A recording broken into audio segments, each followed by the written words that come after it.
Jehová y tomó de todo animal limpio y de toda ave limpia y ofreció holocausto en el altar.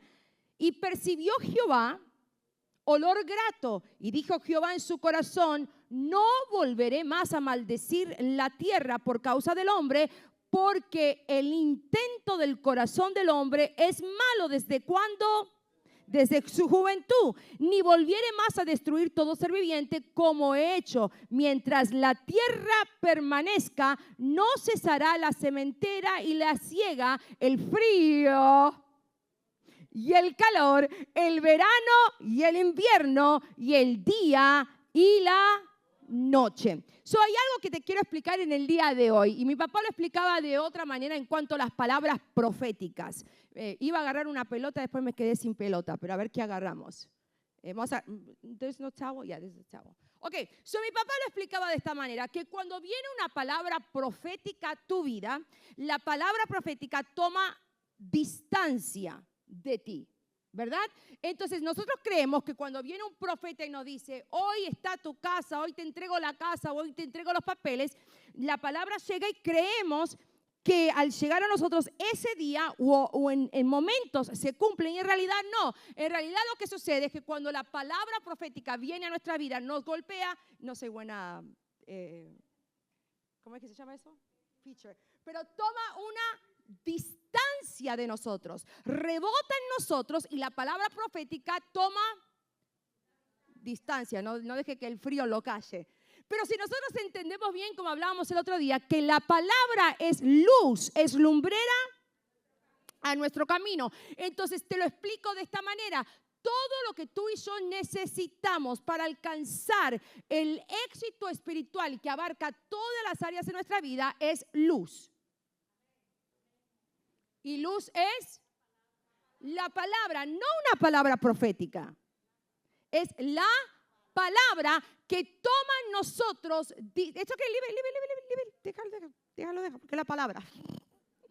Gracias, Gabriel. Toma distancia de nosotros.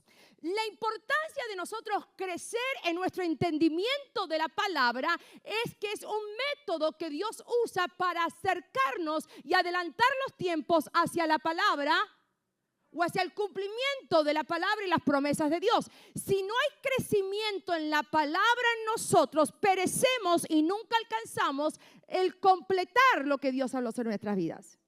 Por eso la importancia de nosotros crecer en la palabra. No tienes que esperar a ser un cristiano perfecto para escudriñar y leer y aprender de la palabra, porque es la palabra lo que va a exponer en ti las cosas que tú tienes que arreglar.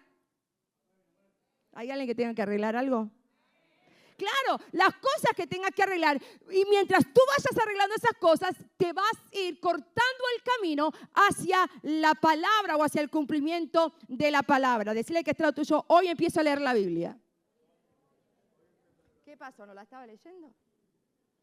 Entonces, en este reino solo nos levantamos y reinamos a través de la palabra. Esto significa que cuando Dios quiere ayudar al hombre en el reino, acortará la distancia entre usted, dándote acceso de luz hacia la palabra.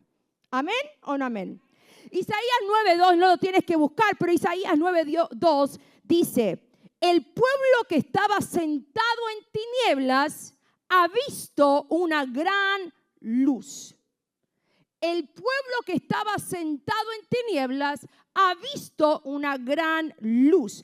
A mí no me preocupa, ya empecé. A mí no me preocupa cuando hay intercambios de iglesia. No me preocupa. ¿Por qué no me preocupa? Porque yo sé qué cantidad de luz hay en mi iglesia. Yo sé qué cantidad de revelación hay en mi iglesia. Yo me fijo y hago un conteo de las personas y digo, ok, y me empiezo a autoexaminar a mí. Pero muchas veces cuando Dios no mueve a alguien de iglesia, la mayor parte de las veces que se mueven, cuando Dios no la mueve, porque hay veces que Dios la mueve, a muchos de ustedes Dios los movió hacia aquí, ¿verdad? Muy bien, pero cuando Dios no te mueve, muchas veces retroceden a una iglesia que no hay revelación de la palabra. Y cuando no hay revelación de la palabra, no hay exposición de pecado. Por eso que nombran en posiciones a cualquier persona.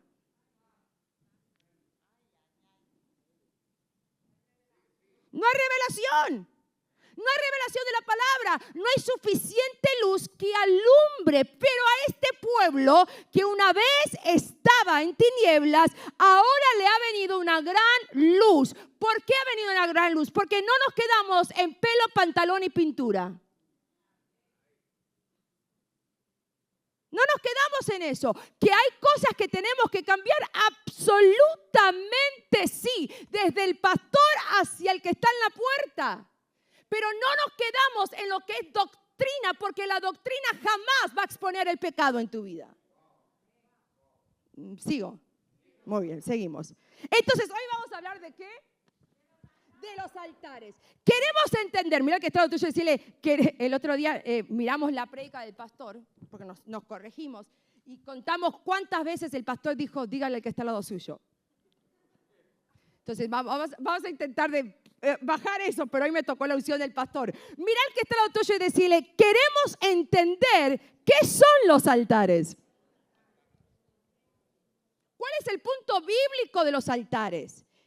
Muy bien. Número 2, le vas a decir, quiero entender, more audio please, la relación entre los altares y el dominio que yo tengo sobre ellos. No entendió en papa, ¿no? Yo tampoco, tranquilo. Que en su momento no entendí, pero esto no se lo van a predicar en otro lugar. Por último, mira que está tuyo y decirle, quiero aprender cómo levantar un altar y cómo derribar un altar. Porque las iglesias están llenas de pastores que levantan altares, pero no enseñan a levantar altar. ¿Y por qué? ¿Te lo digo? No se lo digo. Si yo te enseño a ti levantar un altar, corro un riesgo. Que Dios te exponga, no que la chusma te exponga, sino que Dios te exponga lo que hay de este lado del altar.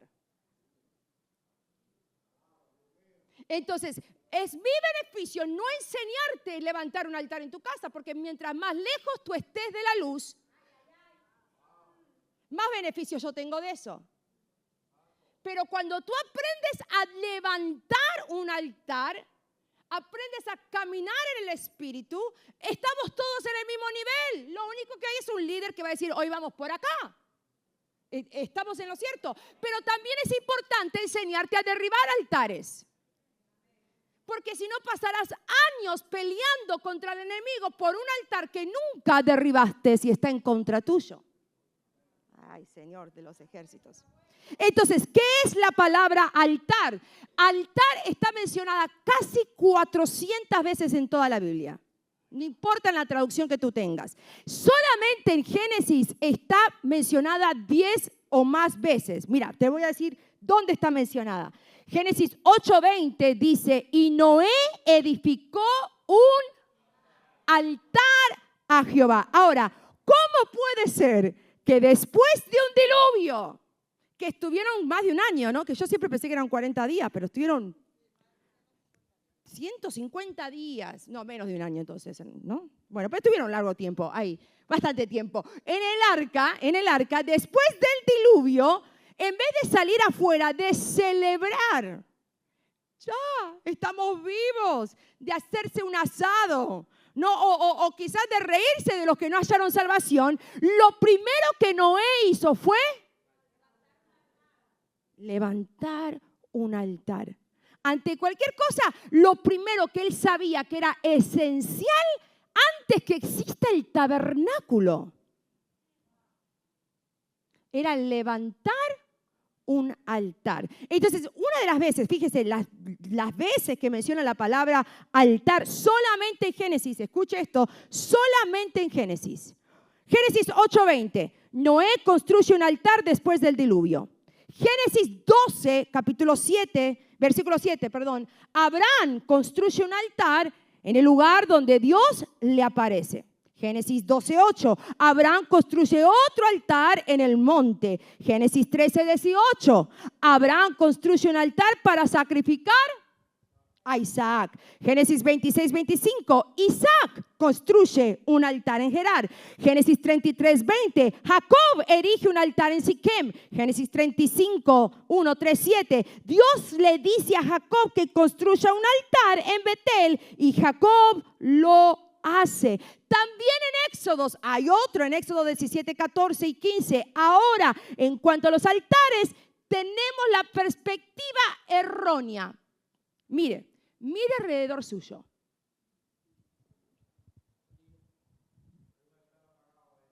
No, lo que pasa, Juancho, perdón, hermano Juan, lo que pasa es esto, le voy a explicar. Enseguida, cuando se dice la palabra altar, no fue el frío que nos lo dejó venir. Fue la propaganda que decía altar. Dijo, hoy no voy porque van a levantar una ofrenda. Entonces hoy no vinieron, prefirieron quedarse en casa, porque enseguida relacionamos altar con finanzas. Enseguida te dicen altar y tú dices finanzas. Número 2, te dicen altar y te dicen, viste, están en brujería. Porque enseguida vos te imaginás el altar del brujo de la esquina de tu casa, el altar del hechicero, el altar del cura. Lo primero que tú te imaginas es un altar diabólico. Pero si vos vas a la palabra, ninguno de las primeras veces que se menciona la palabra altar está relacionada con un mover diabólico. Recuerda que Satanás es imitador de todas las cosas. Por favor, si está en primera fila, no se me duerma. Muy bien. Cada vez que nosotros nombramos la palabra altar, tenemos una reacción negativa aquí en la iglesia, ¿o no? ¿Usted tiene o no? ¿La tenía? La tenía. Muy bien, gracias por ser en esta, hermana. Entonces, un altar, anótelo. ¿Qué es un altar? ¿Lo quiere anotar? Muy bien. Lo va a anotar. Un altar es, número 1, un lugar, una plataforma o un sistema donde el reino espiritual, escucha esto porque esto es para entendidos, si usted no vino se lo va a perder. Una plataforma o un sistema donde el reino espiritual hace contacto con el reino físico legalmente. Entonces, un altar es un lugar o un sistema donde el reino espiritual hace contacto con el reino físico por motivos legales, legalmente. Número 2, te lo dije recién, un altar es un sistema para darte autoridad a través de leyes, de espíritus en la tierra. Te lo digo de otra manera. Para la autorización, es un sistema para la autorización de leyes y la autorización de espíritus para funcionar en la tierra. Todo espíritu necesita un altar para poder manifestarse en la tierra. Y un altar es una plataforma. No es esto, nada más. Es una plataforma donde se activan y se mantienen los pactos. Donde se activa un pacto y donde se mantiene un pacto. Entonces, para recapitular, un altar es un lugar, una plataforma o un sistema donde el reino espiritual hace contacto con el reino. Muy bien, Freddy. Es un sistema que autoriza el funcionamiento de las leyes espirituales y de los espíritus. Y es una plataforma donde se activan y se mantienen los pactos. ¿Aprendió algo? Muy bien, vamos a Lucas capítulo 1, versículo 10. Lucas capítulo 1, versículo 10 y 11. ¿Lo tienes? Y toda la multitud del pueblo oraba afuera a la hora del incienso. Y se le apareció un ángel del Señor que estaba de pie a la derecha del altar de incienso.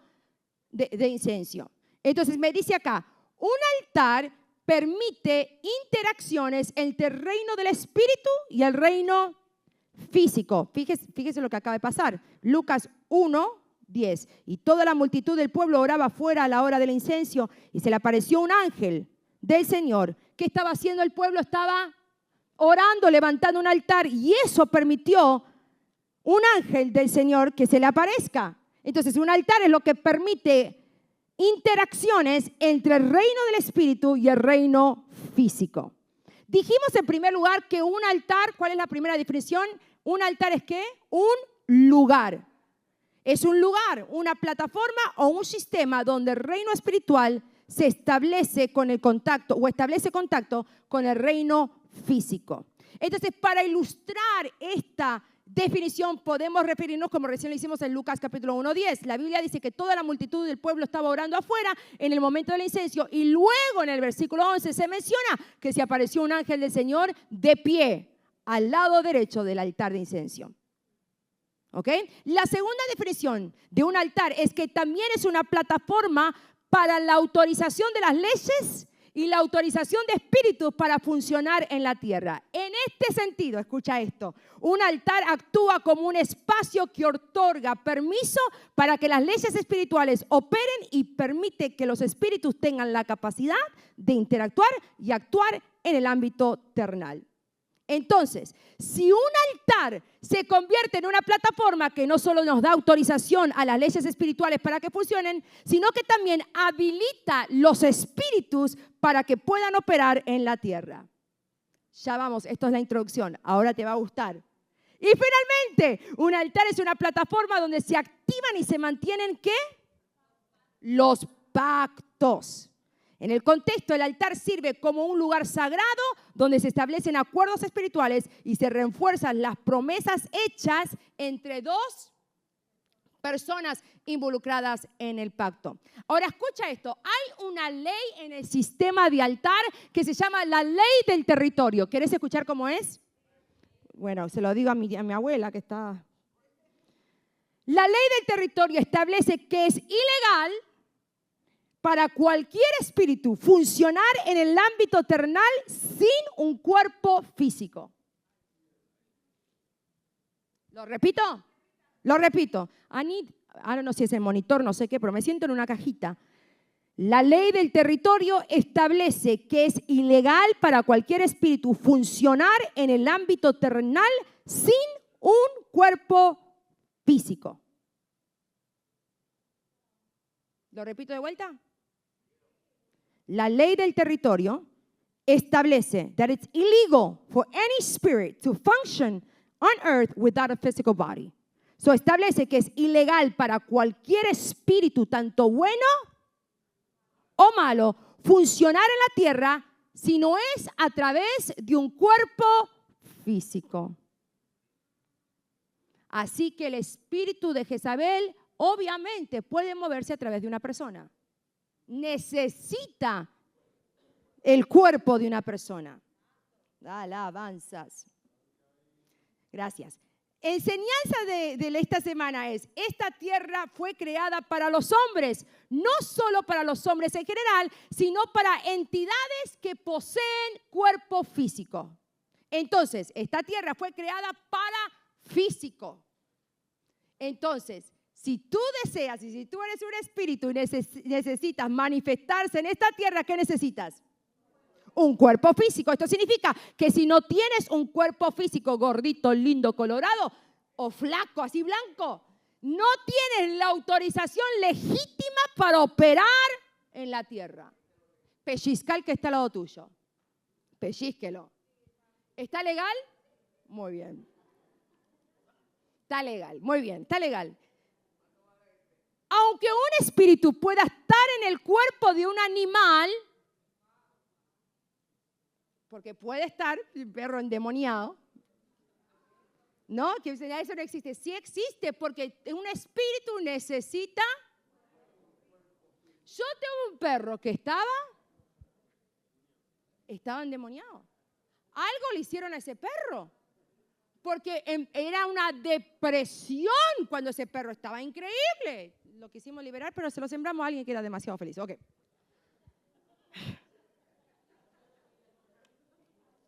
Cualquier criatura, alguien grite para despertar al que está al lado suyo, cualquier criatura que no posee esta combinación, ¿de qué? ¿Cuál? ¿Te la digo? ¿Cuál es la combinación? Es la conexión física que incluye mente, voluntad, emoción y intelecto. Es mente, voluntad, emociones y intelecto. Cualquier criatura que no posee esta combinación en un solo lugar no puede ser llamada hombre o mujer. Está llena la televisión. Llena la televisión de clones. Llena, pero no tienen intelecto, te das cuenta, porque cada vez son más tontos, más necios. No tienen intelecto, no tienen emociones, no tienen voluntad, no tienen mente. Son físicos, pero no tienen esta conexión, no tienen todas estas ingredientes, dijimos, ¿no? ¿Cómo fue que dijimos? Sí, esta conexión. Entonces, cualquier criatura que no posee esta combinación es la palabra, en un solo lugar, no puede ser llamado hombre. Entonces, conectemos esto con el altar. Un altar es un lugar donde mucha gente ha logrado niveles impresionantes de excelencia, mostrando habilidades que parecen de otro mundo. Tantos pastores, ministros, como el brujo de la esquina. ¿Dónde encuentran este poder? En un altar. Muy bien. Hay quienes no creen en la existencia de estos altares y otros que sí. ¿Cuántos creen en altares? Muy bien. Vamos a adelantarnos porque se me están durmiendo, me parece. ¿Los que estén dormidos dicen amén? Casi, ok. Mucha gente intenta atar, echar fuera problemas y demonios, recita versículos y hace ayunos de todo tipo, pero hay situaciones en las cuales no pueden vencer y no parecen moverse desafiando nuestra fe. Te digo por qué sucede esto. Esto puede hacer que la vida de la fe se sienta un poco aburrida o quizás sin fuerza, pero la Biblia dice que es a través del conocimiento que nosotros podemos ser libres. No solo tener buenas intenciones o suposiciones, sino que necesitamos entender los principios espirituales que el altar nos puede dar a nosotros autoridad. Yo he estudiado y estoy estudiando un poquito este tema casi todos los días, pero mientras me preparaba para el día de hoy, que es muchísimo, que no creo que vamos a terminar, me di cuenta que no sabía nada de altares. Yo creí que sabía, pero me di cuenta que no sabía absolutamente nada. Entonces le voy a dar el primer punto que yo me puse ahí en la oficina. Los altares pueden ser monumentos físicos, cosas físicas, como la plataforma, ¿okay? Como tu oficina, como habló el pastor Facundo el otro día. Pueden ser cosas físicas, pueden ser instituciones como la iglesia, pueden ser humanos, pueden ser hombres, puede ser una persona. Una persona puede ser un altar. ¿Por qué? Porque el altar es algo espiritual que necesita algo físico para manifestarse. ¿Te das cuenta por qué mucha gente no quiere venir? Esto es para entender. Mira que está lo tuyo y decirle, sos entendido, querido. Entonces dijimos que un altar puede ser cosas, monumentos físicos, también pueden ser instituciones, como Planning Center. También puede ser, no Planning Center, Parenthood. ¿Cómo era Parenthood? Planning Center es el software que usamos. Puede ser hombres y también pueden ser plataformas no materiales. Y ahora te voy a explicar qué es eso. Ahora, si hay altares que son monumentos físicos, si hay altares que son personas, si hay altares que son instituciones, como puede ser un concilio. Quiere decir que la iglesia y la gente dentro de la iglesia puede ser afectada por un altar. Esto es para... Puede ser víctima de altares negativos. Una nación puede ser afectada por altares. Individuos pueden ser afectados por altares. Tus negocios pueden ser afectados por un altar. Tu corporación puede ser afectada, puede ser víctima de estos altares. Entonces, ¿cuál es el propósito de un altar manifestado en un lugar físico, en una persona, en una institución? ¿Cuál es el propósito? ¿Cuál es la asignación que este altar tiene? El mayor propósito de un altar es dar autorización y continuidad a cualquier actividad espiritual en la tierra, sea divina o sea demoníaca.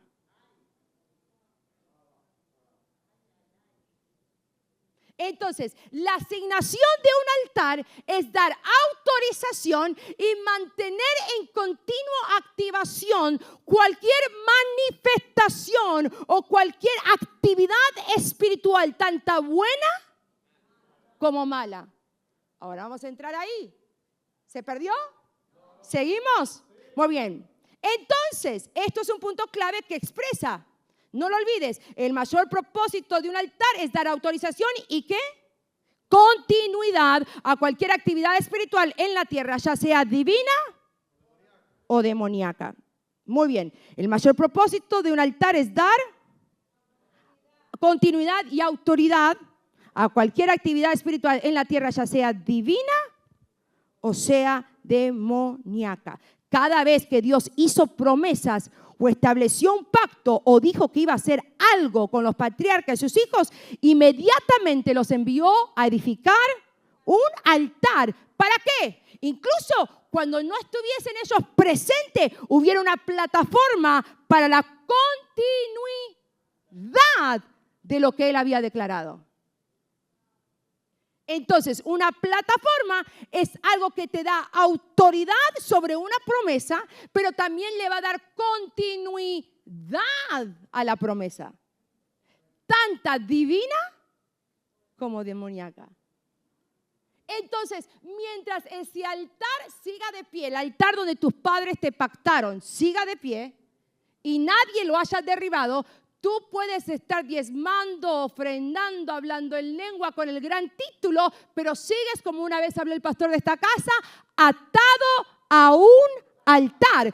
Porque el propósito y la asignación de un altar es dar autorización y continuidad a una actividad espiritual en la tierra, tanto divina como demoníaca.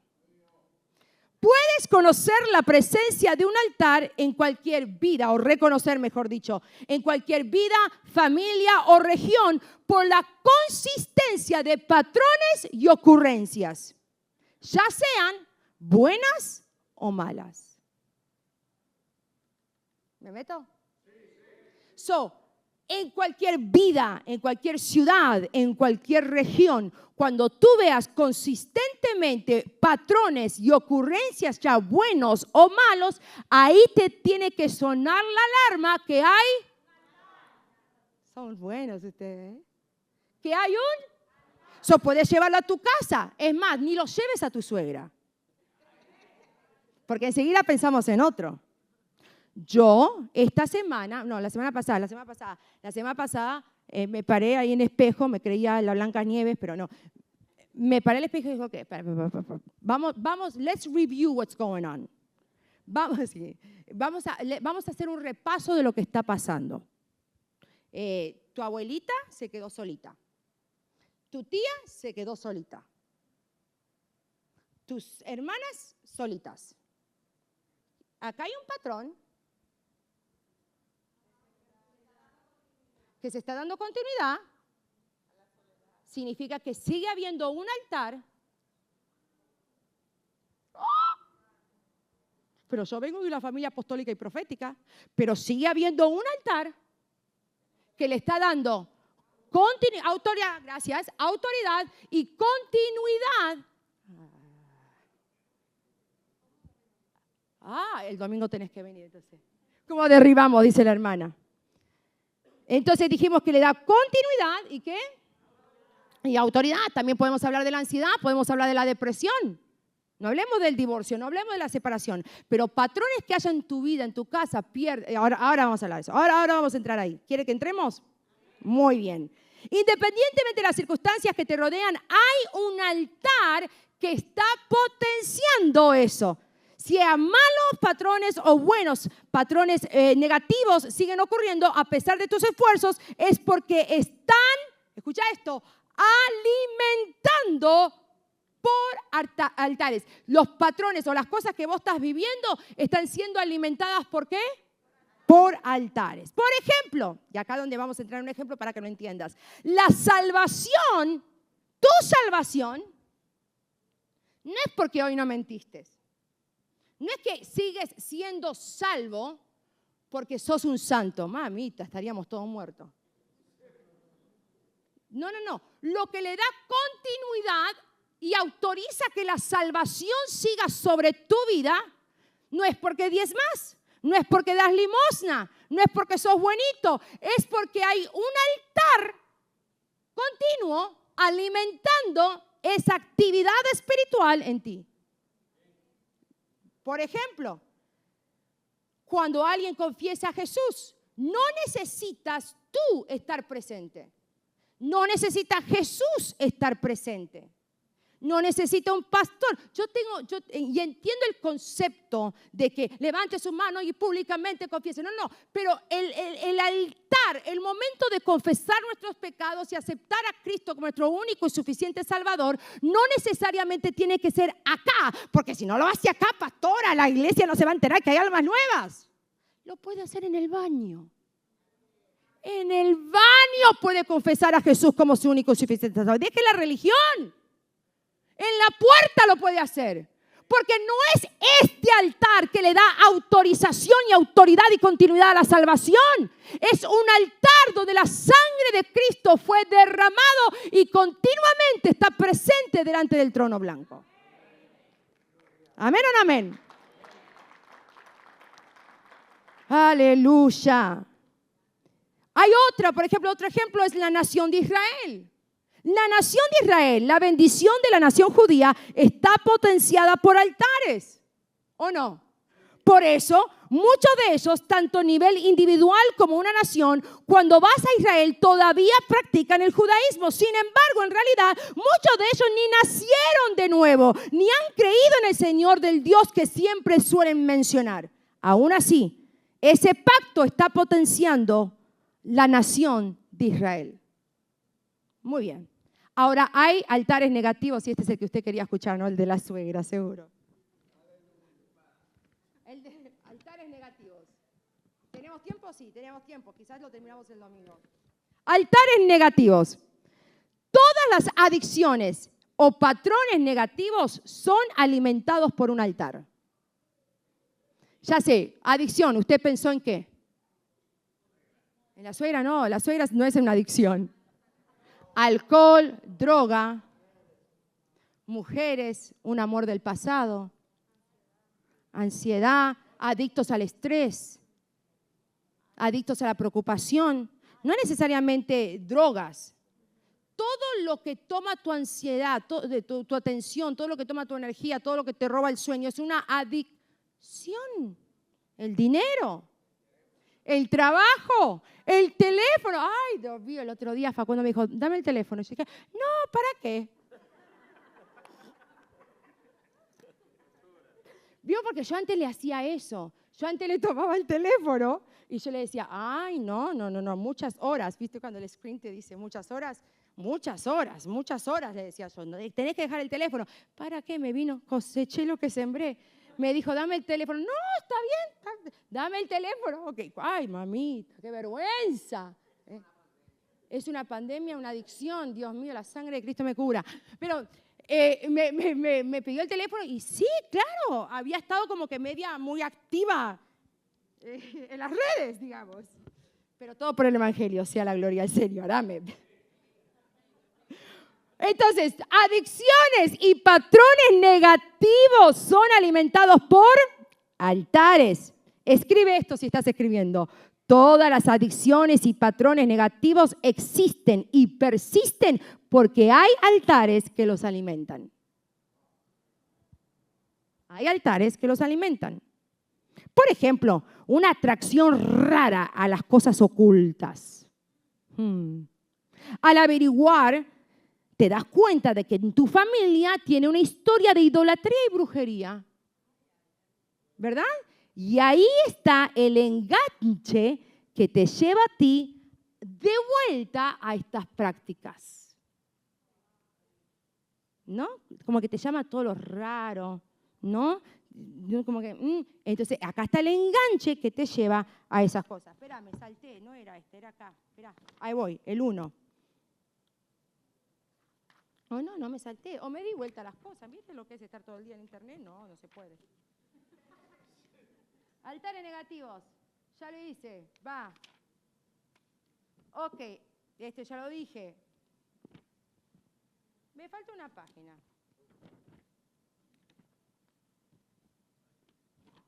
Acá. Ok, entonces dice, quizás dice. Adición negativa, patrones, 8. Acá estaba, me había saltado, Dios me quiso escapar. Ya estoy, mi amor, ya lo hice bien, ok. Número 1, por ejemplo, de altares negativos. Número 1, enfermedades misteriosas. Enfermedades misteriosas, acá usted se va a identificar. La presencia de estas enfermedades, ya sean individual, familiar o territorial, está potenciada por un altar. Entonces, imagina, acá te puse ejemplos. Imagina una familia que está enfrentando múltiples enfermedades inexplicables que afectan a varios miembros a lo largo de las generaciones. Cada vez que un nuevo miembro de la familia se enferma, se descubre ahora que hay un altar antiguo donde se ofrecieron sacrificios o hicieron pactos, lo que está perpetuando estas enfermedades en tu linaje. Entonces, una enfermedad que vos ves que todos en tu familia lo pasan, anda a investigar. Ve y investiga, ok, ¿qué pasó? ¿Qué altar se levantó? Número 2, un altar negativo puede ser la perversión sexual. Todas las perversiones sexuales e inmorales son alimentadas por altares. Acuérdate que un altar no muere cuando tu pariente muere.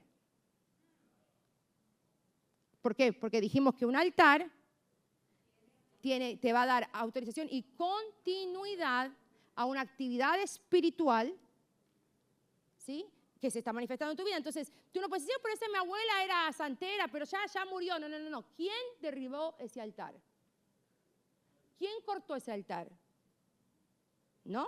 Entonces, muchas veces venimos a los caminos del Señor y seguimos como que andando en tinieblas, estando en Cristo, porque nadie tomó autoridad sobre esos altares.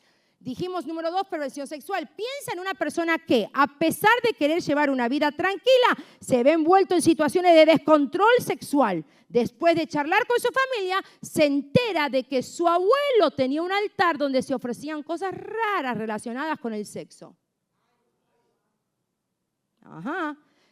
Eso te puede explicar en qué terminamos. Número 3, depresión y problemas de salud mental.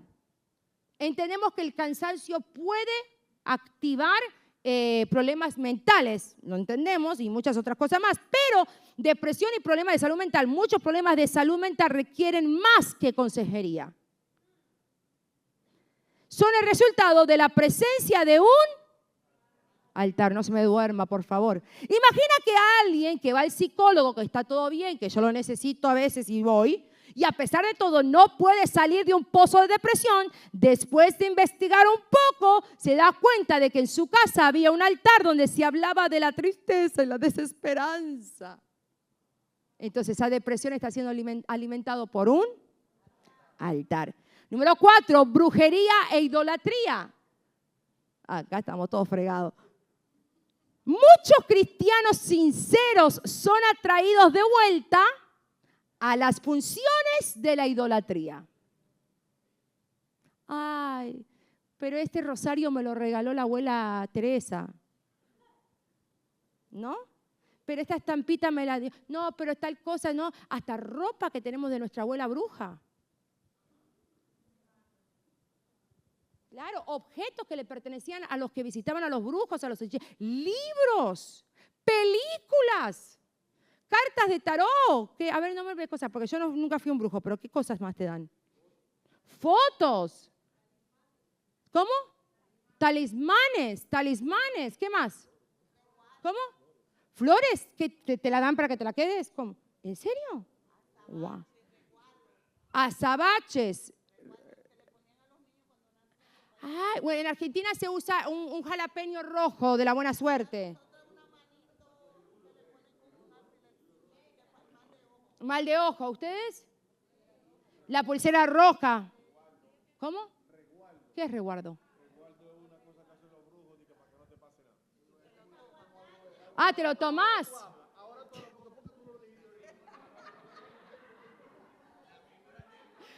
¿Qué pasa? Se despertó todo el mundo, se juntaron todos. ¿El qué? Las figuras de duendes.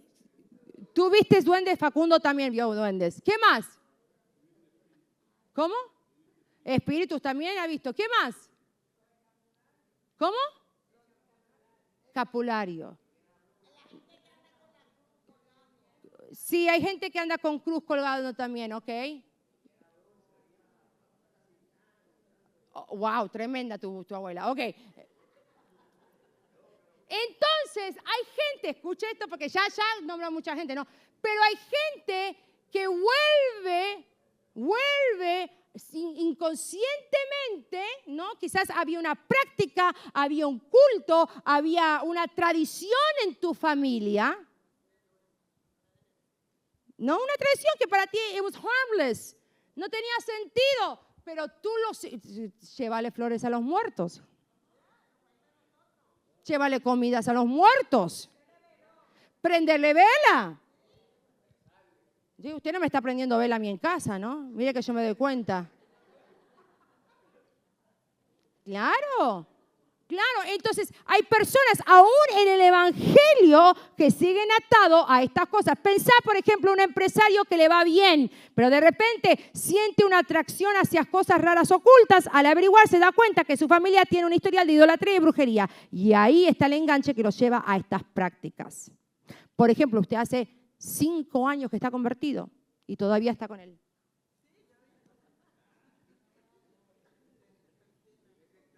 Claro, para la Santa Cena se sigue poniendo blanco.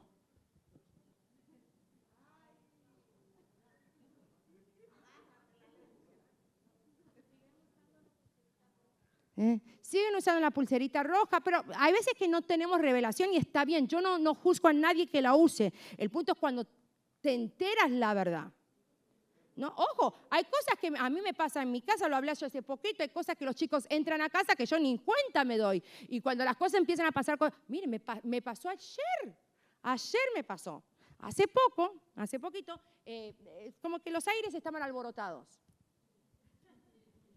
¿No? Entonces, está bien, los aires estaban alborotados y de repente me empezó a dar muchos ataques de pánico. A mí el 31 de diciembre, no sé si usted se dio cuenta, pero el 31 de diciembre, cuando el pastor dice, ¡Feliz Año Nuevo! ¡Pam! Yo me desaparecí. Yo salí corriendo porque me agarró un ataque de pánico y me escondí debajo de la escalera, nadie me encontraba. Conozco los secretos de este lugar. Nadie me contaba. Pero entonces yo dije, pero Conchito, ¿desde cuándo a mí me dan ataque de pánico? ¿Desde cuándo? No, entonces el otro día, ayer estaba en mi casa, estaba así, y de repente estábamos acomodando el cuarto con Facundo y hago, wow, ¿y esa cartera quién me la regaló? Y me recuerdo que me la regaló una mujer que vino una sola vez acá. Una sola vez. Y pensó que porque era Chanel yo no la iba a tirar, la tiro. La prendo fuera. No. Porque, ¿por qué yo supuestamente oré por ella? Por ansiedad y por ataques de pánico. Son portales. Son altares. Son altares. El espejo no lo rompemos. Mira que estoy diciendo, son altares. Muy bien. 5. Estancamiento y retrasos. Los altares pueden causar estancamiento y retrasos en la vida de las personas. Imagínate una persona que tiene ambiciones y sueños, pero siempre se encuentra con obstáculos. Un día se entera que en su barrio había un altar donde todos le rendían adoración a la pobreza. Yo era chiquitita, tendría unos 6 años, y me recuerdo que a la iglesia de mi papá vino una persona que había perdido el trabajo. Entonces hizo un pacto, era con la Virgen de Luján. Y se fue arrodillado de no sé cuántas millas de donde él estaba hacia la Virgen, hacia la catedral del Vaticano, como dijo acá el hermano. Hoy me dijo, no vemos el Vaticano, no el Vaticano, la iglesia, hermano. Entonces, se fue gateando hasta la Virgen. Hizo este pacto, se fue gateando hasta la Virgen. Resulta que se compró como estampitas para vender y comenzó a vender y se hizo rico. El hombre prosperó, vino a los caminos del Señor y se da cuenta que estaba pasando por ansiedad, no me acuerdo por otras situaciones que el hombre estaba pasando. Él confiesa que hizo pacto con esta Virgen y en lo que mi padre, yo me recuerdo, tenía 6, 7 años, en lo que mi padre está orando, él está así, parado así, y es como que alguien lo alzó en los brazos y lo tiró contra la pared y él quedó crucificado 45 minutos a la pared. Pero no así, tocando, literally levitated contra la pared, elevado, porque había un altar que lo estaba aclamando. Eso es peligroso, claro que sí. Entonces, cuando se cortó, el muchacho cayó y recibió el don de hablar en lenguas, recibió al Espíritu Santo. ¿Por qué? Porque a esta Virgen le hacen sacrificios y le hacen votos por el trabajo y muchas otras cosas más. Entonces, lo que él necesitaba era trabajo. Pero lo que tú te das cuenta es que quizás en tu familia, personas que quisieron mejorar su trabajo, que quisieron finanzas, lo que sea, hicieron pacto. Y lo que a ti te tiene estancado es ese altar.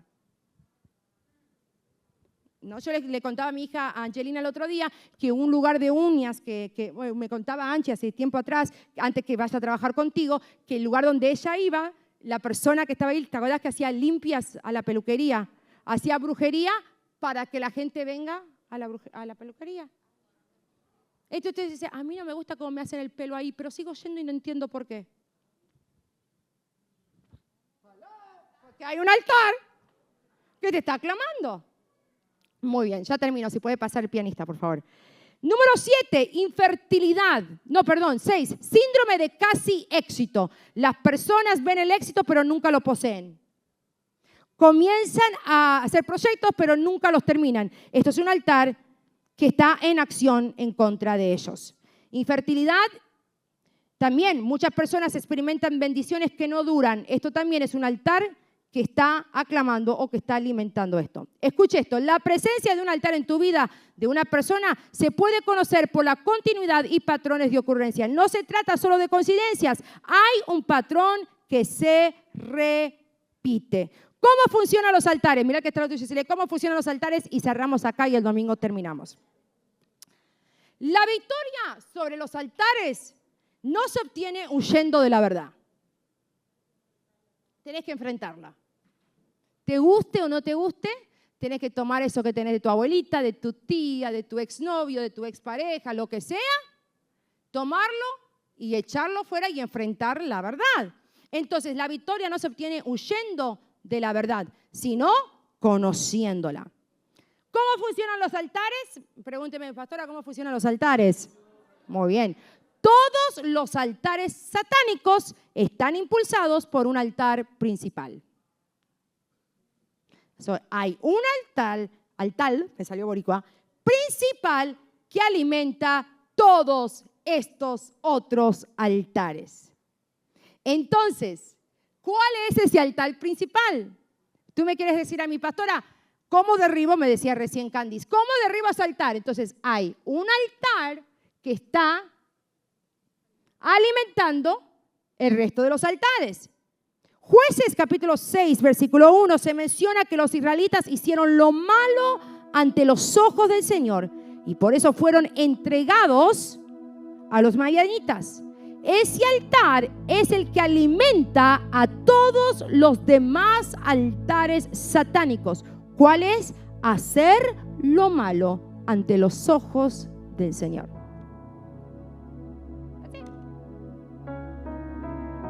¿Cuál es el altar? ¿Usted vio alguna vez The Lord of the Rings? La película El Señor de los Anillos. Sí, había un altar, había un trono que alimentaba el resto. Todos los demás poderes eran activos si el que estaba arriba estaba activo. Entonces, el altar satánico, lo que te está a ti trayendo continuidad y autoridad a esas manifestaciones espirituales demoníacas sobre tu vida, es un altar que está alimentando el resto de los altares.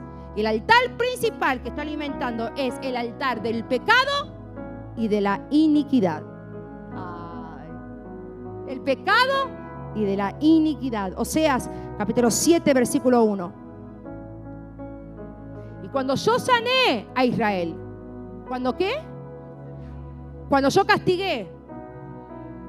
¿Cuándo qué? Escuche lo que pasó. Cuando yo sané a Luciana. Cuando yo sané a Freddy. Cuando yo sané a Diana. Cuando yo sané a Israel, la perversidad de Efraín y la maldad de Samaria quedaron al descubierto. Cuando Dios sana, toda iniquidad y todo pecado va a ser expuesto para que tú seas libre. Romanos 5, versículo 12, 4. Por medio de un solo hombre el pecado entró al mundo y por medio del pecado entró la muerte. Fue así como la muerte pasó a toda la humanidad porque todos pecaron. Hay 3 niveles, y nos vamos con esto, que me quedan 5 minutos. Hay 3 niveles de pecado que afectan a los altares. Número 1 es el pecado personal, el que sabes que estás cometiendo. Todos tenemos uno. Aunque usted me ve perfecta, tengo unos varios. Claro, porque todos tenemos carne. Y mientras todos tengamos carne, pecamos. ¿Por qué? Porque Romanos 5:12 dice, por medio de un solo hombre, el pecado entró en el mundo y por medio del pecado entró la muerte. Entonces, número 1, todos cometemos errores y los pecados personales que vos conocés puede ser lo que está nutriendo la continuidad y le está dando autorización a estas manifestaciones demoníacas en tu vida. Número 2, pecado territorial. Un territorio puede pecar. Por ejemplo, Sodoma y Gomorra. Pecado territorial. El pecado está basado en la fundación y en el linaje de la sangre. Amén. Acá me fui. Los pecados territoriales son aquellos que no solo afectan a una persona individua, sino que impactan a toda una comunidad o una región. Aunque uno puede arrepentirse de su pecado personal, hay un altar que te está dando, que le está dando autoridad y que le está dando continuidad a estas manifestaciones en tu vida, que son los pecados territoriales. Aunque uno puede arrepentirse de su pecado personal, ante Dios hay situaciones en las que un territorio entero peca contra Dios. Amén. Ejemplo, Sodoma y Gomorra. Otro ejemplo es Nínive. Número 3, pecado por fundamentos y linajes. Hay 3 diferentes pecados que afectan o que le dan continuidad y autoridad a las manifestaciones demoníacas. Número 1, pecado personal. Número 2, pecado territorial. El otro día me enteré aquí, a veces uno cree que no pasa nada, ¿no? Pero en Elizabeth, un hombre le pidió matrimonio a la chica al frente de su familia y la chica le dijo que sí. Yes. Cuando llegaron a casa, la chica le dijo, no te quería hacer pasar vergüenza, pero no. Entonces el hombre no solamente la mata, sino que se acuesta en Elizabeth. Y usted dice, ¿por qué hoy como que estoy media depre? Como que los aires están nublados. Porque hay pecado territorial que tú no conoces, pero se ha levantado un altar demoníaco. Porque la persona no solamente la mató, sino que se acostó con ella y después de acostarse con ella llamó a la policía. Y tú estabas mirando la novela, pero está todo bien. Entonces tenemos 3 clases de pecado: pecado personal, pecado territorial y pecado por fundamentos y linaje. Este es el más complicado, ya que las iniquidades de nuestros antepasados pueden afectarnos. El pecado está basado en la fundación y en la sangre. Como se menciona en Salmos 11, versículo 3, que dice, si se destruye el fundamento, ¿qué puede hacer el justo? Si el pecado ya está en nuestros antepasados, ¿qué podemos hacer nosotros? Esto implica que incluso los justos se verán afectados si la base sobre la cual construye su vida es inestable. Ahora sí, me salto, como hay altares demoníacos que tienen su altar principal, los altares de Dios también tienen un altar principal. Como todos estos altares son manejados o están bajo el dominio de un altar principal, que es el pecado y la iniquidad, el altar de Dios, toda manifestación espiritual divina de parte de Dios, es alimentada por un altar, y ese altar se llama el trono de la gracia. El trono de la gracia. Este es el altar que permite que creyentes como tú y yo tengamos acceso a bendiciones y a favores. En Hebreos capítulo 4, versículo 14 al 16, se nos dice que podemos acercarnos confiadamente, con confianza, al trono de la gracia para obtener misericordia y ayuda. La sangre de Jesús es la que nos conecta con esto. Cada vez que te entregas a Cristo por completo, te unes a este pacto del altar. No importa lo que haya pasado en tu familia o en tu región o en tu vida personal, una vez que te conectas hasta el trono de la gracia, tienes acceso a todas estas bendiciones. ¿Cuál es la diferencia? Sabemos que el altar de Dios es sobre todo altar. Y quizás la única diferencia entre tú y yo no es que yo peco menos que tú. Porque quizás no. Quizás sos un tremendo angelito. Tremendo. Y acá la pastora, como andan diciendo por ahí, es tremenda y pecadora. Quizás es así. Pero la diferencia entre la vanidosa y usted es que yo me acerco al trono de la gracia, usted no. Tú sigues en tu trono, tú sigues en tu altar, en tu pecado de orgullo, creyendo que eres más santo que los demás. Entonces, al tú no acercarte al trono de la gracia, yo tengo beneficio. Porque yo sí me acerco todos los días de mi vida, pidiendo guianza, consejo, entendiendo que hay cosas que tengo que sacrificar, que hay situaciones que tengo que perdonar, y me dejo lavar por la sangre de Cristo. No soy como otros en la China que creen que la sangre lo necesita a ellos. No, yo necesito todos los días de mi vida la sangre de Cristo, y ese es el altar que está sobre todo altar, que me da a mí autoridad y dominio para que las promesas habladas sobre mi vida estén activas continuamente y yo vea el favor y la gracia de Dios sobre mi casa.